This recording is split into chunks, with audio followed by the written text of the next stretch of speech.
Hey, Nick Fundytus here, and today's Nick Answers Reddit is about first refusal clauses. User here uh, on Frosted Flakes, so I'm guessing Ontario Frosted Flakes, they're great, um, wants to know about conditional offer on the sale of the buyer's property. So he or she says, I'm looking for some advice. I'm looking to purchase a house and sell my current house. Great. I mean, really normal situation. My real estate agent strongly suggesting that I don't make an offer on the new house conditional on the sale of my current house. He believes there is little to no chance they would accept an offer with that condition. My house is being listed next week, and the potential closing of the new house is over 90 days away. So I was under the impression that most residential real estate deals occur with condition of selling the buyer's house to avoid the risk of buyer's home not selling in time and being unable to close. Does anyone have any advice regarding applying, not applying this condition? This one happens to be in Barrie, Ontario. So here's my answer here. So I'm not sure the state of the Barrie market, but I do want to say that it sounds like your realtor is doing the right thing here. So they are giving advice based on your current market, while still leaving the door open for you to give them, lawful instructions. So, I mean, if you say I must have this first refusal clause on my offer, then your realtor has to lawfully follow that instruction, or release themselves from working with you. So I mean, they can't just tell you that you can't have that clause in. And I mean, and to be fair, it doesn't sound like that's what they're doing here. Now, what you are describing is called a first refusal clause. It's a condition of the sale of your current home as a condition of purchase on your next home.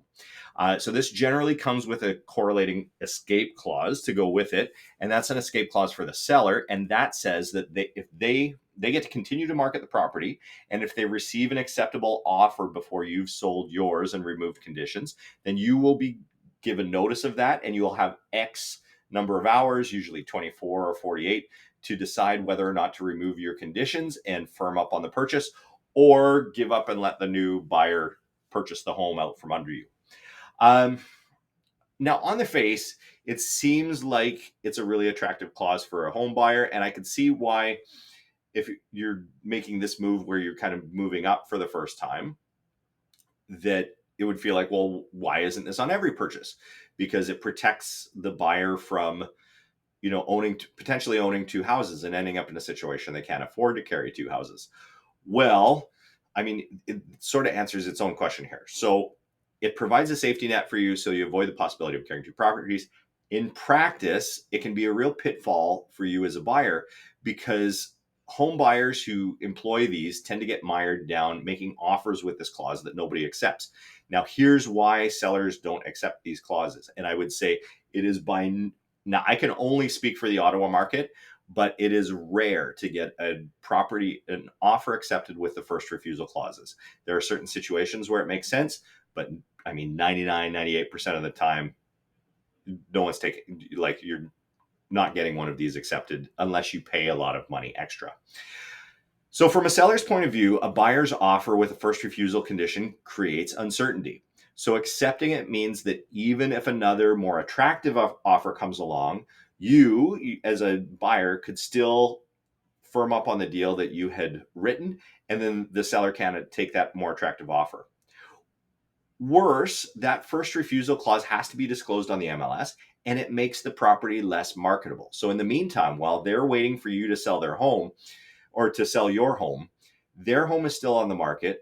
They're still looking for another buyer. They're still doing the work to look for another buyer. But there's a lot of buyers who won't step forward and make an offer on a property if there's a chance that, the original buyer is just going to say no.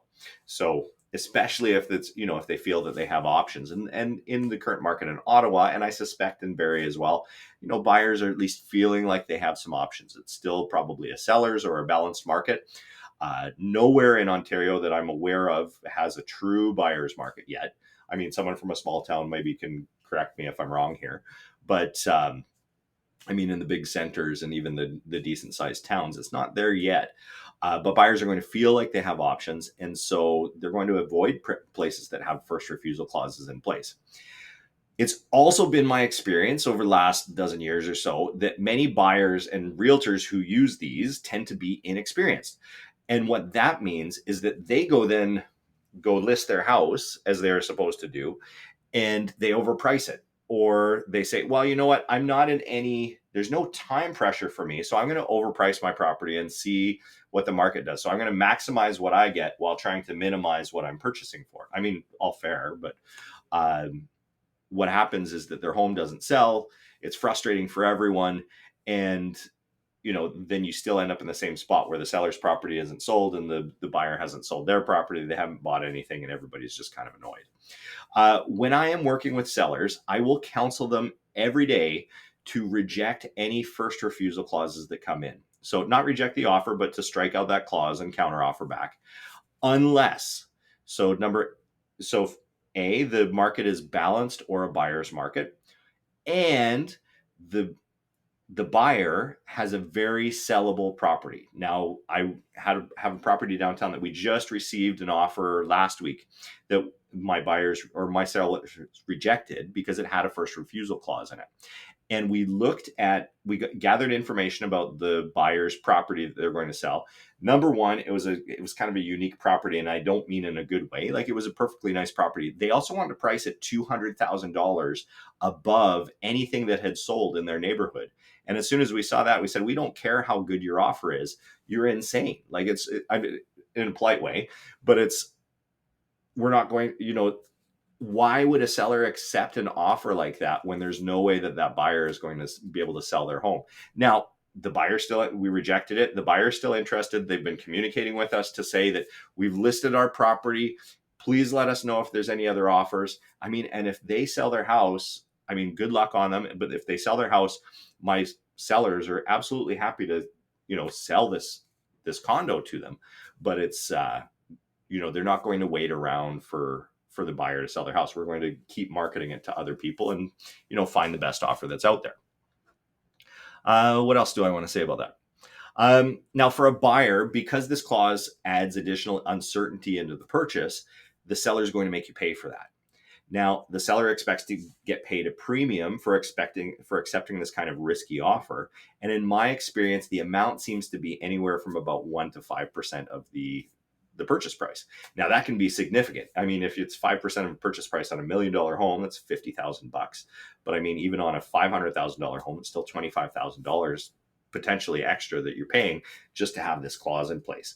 Whereas what you can do instead is, number one, you might consider listing your own home and selling it first. If you feel that there are going to be options out there, go ahead, list your home, get a conditional offer on it, and then you can even make the sale of your home conditional upon a target property being available. And that's going to make everything much more certain for everyone. Or you can purchase this home and have a longer closing date, so 90 days or longer. In most centers in Canada, if you are properly priced, you are going to be able to sell your current home within that timeline and line everything up.